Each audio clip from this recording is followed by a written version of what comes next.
Will2Love, guiding cancer survivors on the journey to sexual wellness. Please welcome to the stage Leslie Schover. Welcome, Leslie. So I'm Leslie Schover, a psychologist focusing on sexual health. And my mission over the next 5 years is to double the percentage of cancer patients who get help for their sexual problems. What if your cancer treatment was a success, but it ruined your sex life? That is reality for over 60% of cancer survivors, 9.3 million people in the United States alone.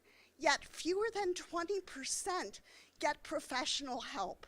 Now, oncologists know these are important problems, and they just don't have time in a busy clinic to provide the help that patients need. And furthermore, oncologists get very little training in how to treat the sexual and fertility consequences of cancer. So as a consequence, sex becomes the hot potato of patient-professional communication.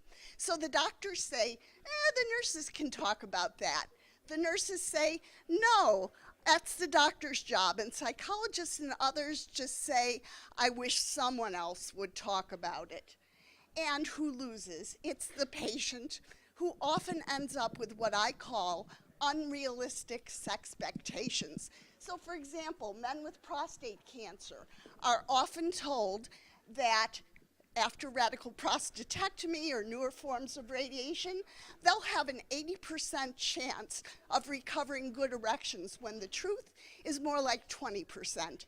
And for women, breast reconstruction is, we talk about the great cosmetic results, but what we don't talk about is the problem that the new breast will have zero erotic sensation.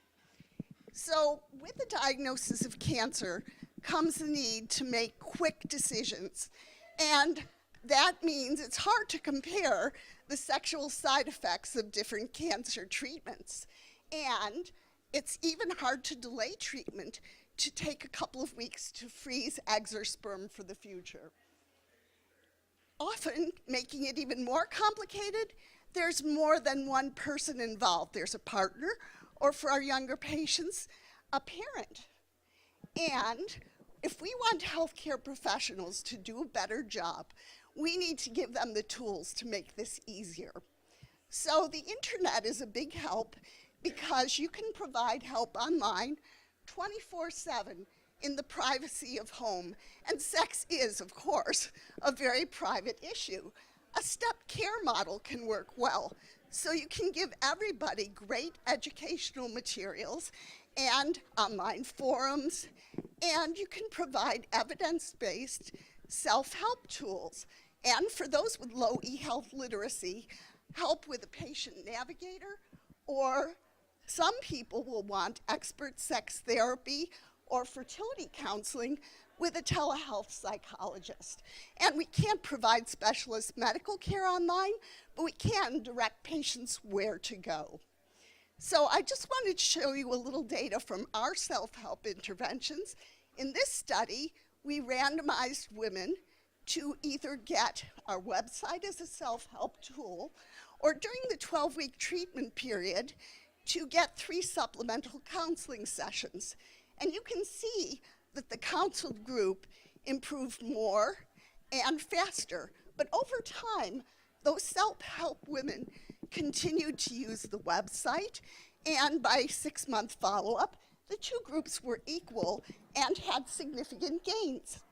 This is a little pragmatic trial of our male site, and again, over a 20-week period, significant improvements in sexual function. And in these 2 studies, our average user spent 2.5 hours on our website, so pretty sticky. So I myself am an e-patient. My benign familial tremor is kicking up today, but I've had breast cancer twice, and I can say that even as an expert, it is difficult to get help for the sexual consequences of hormone therapy. And the oncology world has all too long denied the importance of sexuality to cancer survivors, and it's time for us to step out of denial.